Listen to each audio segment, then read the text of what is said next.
Haryana at 9 PM news channel में आपका स्वागत है। आइए आपको कराते हैं खबरों से अपडेट। 12 लोगों को थमाया नोटिस, सीएलयू नहीं लाई तो सील होंगे भवन। खरखुदा नगरपालिका ने चलाया अभियान, 100 से अधिक भवनों की सूची हो रही तैयार। खरखुदा के सोनीपत रोहतक बाईपास चौराहे के आसपास बाईपास के अंदर वाले एरिया में बगैर सीएलयू व बगैर नगरपालिका की अनुमति के भवनों का निर्माण करने वाले भवन मालिकों को खरखुदा नगरपालिका ने नोटिस थमा दिए हैं। नोटिसों में कहा गया है कि भवन निर्माण के लिए सीएलयू या नपा की अनुमति दिखाएं। 1 सप्ताह में यह अनुमति नहीं दिखाई गई तो भवनों को सील किया जाएगा। नपा सचिव नवीन कुमार का कहना है कि खरखुदा नगरपालिका द्वारा ऐसे भवनों की सूची तैयार की जा रही है जो बाईपास के अंदर नगरपालिका दायरे में है और बगैर अनुमति व बगैर सीएलयू के भवनों, दुकानों व मकानों का निर्माण किया हुआ है। ऐसे भवनों की अगर सीएलयू व अनुमति नहीं मिली तो उन सभी भवनों को सील किया जाएगा। करीब 100 से अधिक भवनों की सूची बनाई जा रही है, चाहे वह दिल्ली बाईपास के पास हो या सांपला रोहतक बाईपास के पास हो। नपा सचिव नवीन कुमार ने यह भी अपील की है कि शहर के अंदर किसी भी तरह का भवन निर्माण होता है तो इसकी मंजूरी लेना आवश्यक है, इसलिए मंजूरी लेकर ही अपने भवनों का निर्माण करें। पानी निकासी के लिए लगाए पंप सेट व मोटरें ताकि खरखुदा वासियों को मिले राहत। खरखुदा में पानी निकासी व्यवस्था का चौपट होना कोई नया काम नहीं है। पिछले कई वर्षों से यहाँ पर व्यवस्था चौपट है। इस बार नगरपालिका ने पहले ही निकासी के इंतजाम करने के लिए पंप सेट व मोटरें लगा दी हैं। मम्मी, ये इंग्लिश का काम करवा दो। हे बेटी, जब मेरे माँ बापू ने मैं पढ़ाई होती ना ताजिया नौबत ना आती। मैं आप सब तो यही कहना चाहूँ, आज के टाइम में बेटा बेटी कुछ ना होता, कोई फर्क नहीं होता। अपनी बेटी ना खूब पढ़ाओ, आगे जाकर आपका नाम रोशन करेगी।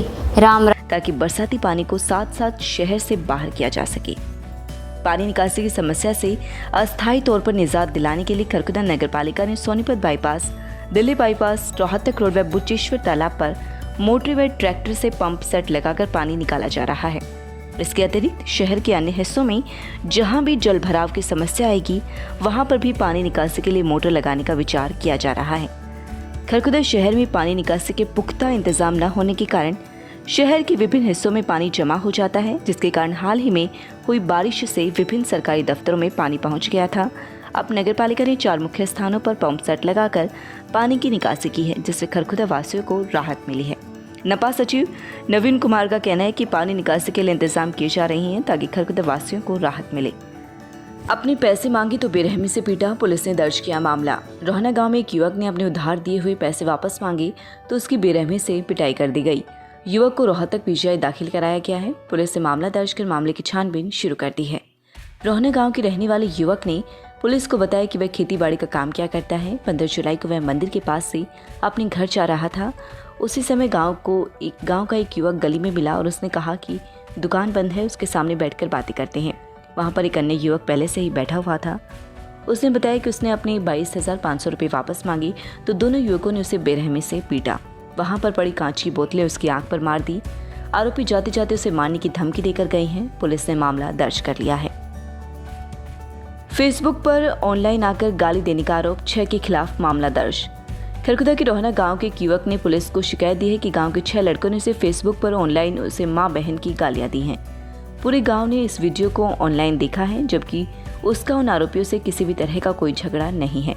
युवक की शिकायत पर पुलिस ने गांव के 6 युवकों पर मामला दर्ज कर मामले की छानबीन शुरू कर दी है। शिक्षा का ऑनलाइन बदलता स्वरूप को लेकर हुई संगोष्ठी। खरखुदा में मटेंडू गांव में स्थित गुरुकुल मटेंडू वरिष्ठ माध्यमिक विद्यालय में ऑनलाइन शिक्षा एवं शिक्षा के बदलते स्वरूप विषय को लेकर संगोष्ठी हुई, जिसमें 60 पेरेंट्स व छात्र छात्राओं ने हिस्सा लिया। इस मौके पर कोविड नियमों के बारे में जागरूक किया गया। दीप प्रज्वलित करके कार्यक्रम शुरू किया गया। 10वीं कक्षा की छात्रा प्रिया ने ऑनलाइन कक्षा के अपने अनुभव को साझा किया व 12वीं कक्षा की छात्र चिराग ने विद्यालय शिक्षा के महत्व के बारे में अपने विचार प्रकट किए।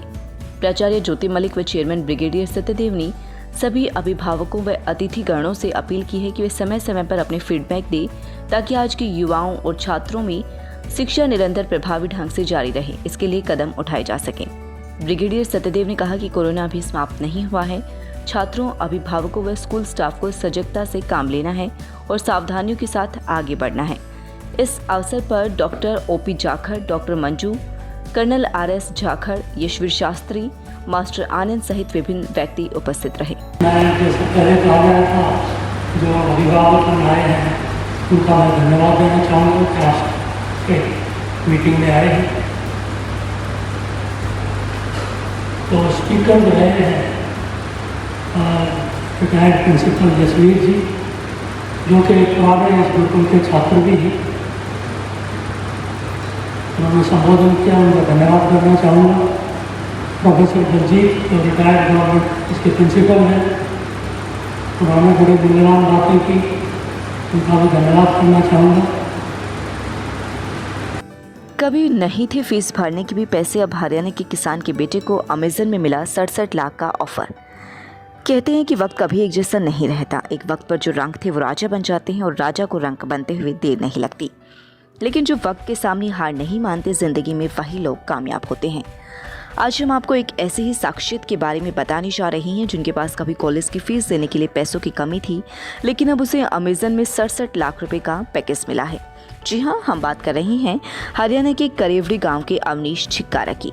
अवनीश का जन्म हरियाणा के साधारण से परिवार में हुआ। उनके पिता किसान हैं, लेकिन महंगाई के दौर और सरकार की नई किसान नीति के बाद खेती के साथ परिवार की भरण पोषण नहीं हो पाता था, इसलिए उनके पिता ड्राइवर का काम भी किया करते थे। अवनीश के परिवार की आर्थिक स्थिति अच्छी नहीं थी, लेकिन अवनीश बचपन से ही पढ़ाई में बहुत ज्यादा अच्छे थे। विपरीत परिस्थितियों के बावजूद वह निरंतर परिश्रम करते रहे हैं। उन्होंने दीनबंधु छोटूराम विज्ञान एवं प्रौद्योगिकी विद्यालय मुरथल में अवनीश ने इलेक्ट्रॉनिक्स की पढ़ाई की, लेकिन विश्वविद्यालय में एडमिशन तो ले लिया, उनके पास फीस भरने के पैसे भी नहीं थे। बच्चे की जज्बा देखकर अवनीश के दादा जगबीर सिंह ने उनकी मदद की और कुछ समय बाद अवनीश ने बच्चों को ट्यूशन पढ़ाकर अपनी फीस व कोर्स के लिए पैसे का जुगाड़ किया। पढ़ाई के बाद अवनीश की मेहनत रंग लाई और एक कंपनी में इंटर्नशिप का अवसर मिला। अवनीश को इंटर्नशिप के दौरान 2,40,000 रुपये प्रति माह का पैकेज मिला। अवनीश की इंटर्नशिप ऑनलाइन हुई। कड़ी चयन प्रक्रिया के बाद अवनीश का चयन अमेजन कंपनी में हुआ। चयन के बाद अवनीश कुलपति प्रोफेसर अनायत का आशीर्वाद लेने पहुंचे। कंपनी की तरफ से अवनीश को 67 लाख रुपए का पैकेज मिला, जो साल भर बाद लगभग 1 करोड़ रुपए हो जाएगा। अवनीश ने सफलता का श्रेय अपने माता पिता और कुलपति प्रोफेसर राजेंद्र कुमार अनायत को दिया। कुलपति प्रोफेसर राजेंद्र कुमार अनायत ने कहा कि अगर निरंतर अनुशासन में रहकर कठिन परिश्रम किया जाए तो असंभव को संभव किया जा सकता है। अवनीश ने विश्वविद्यालय का नाम अंतर्राष्ट्रीय स्तर पर रोशन किया है। आशा है कि विश्वविद्यालय के संसाधनों का सदुपयोग करते हुए दूसरे विद्यार्थी भी अवनीश से प्रेरणा लेकर अपना लक्ष्य प्राप्त करेंगे। भागवत का विवादित बयान। 1930 से मुसलमानों की आबादी बढ़ाई क्योंकि भारत को पाकिस्तान बनाना था। बिहार में लोग मचान पर शव जला रहे, बाढ़ से शमशानों में पानी भरा, नहीं मिल रही सूखी जमीन। हरियाणा में 23 जुलाई से खुलेंगे मिडिल स्कूल, 50% बच्चों को ही बुलाया गया। भारत से हार के बाद श्रीलंकाई टीम में झगड़ा, नाराज कोच ने कप्तान को फटकार लगाई। भारत श्रीलंका के दूसरे वनडे में लगी रिकॉर्ड्स की झड़ी, दीपक चाहर ने 2 रिकॉर्ड अपने नाम किए। मोदी सरकार की चेतावनी, बिना वैक्सीनेशन ट्रैवल करने से बची, हाई रिस्क में 32% लोग। लगातार खबरों से अपडेट रहने के लिए चैनल को सब्सक्राइब जरूर करें। समाचार व विज्ञापन के लिए नीचे दिए गए नंबर पर संपर्क करें।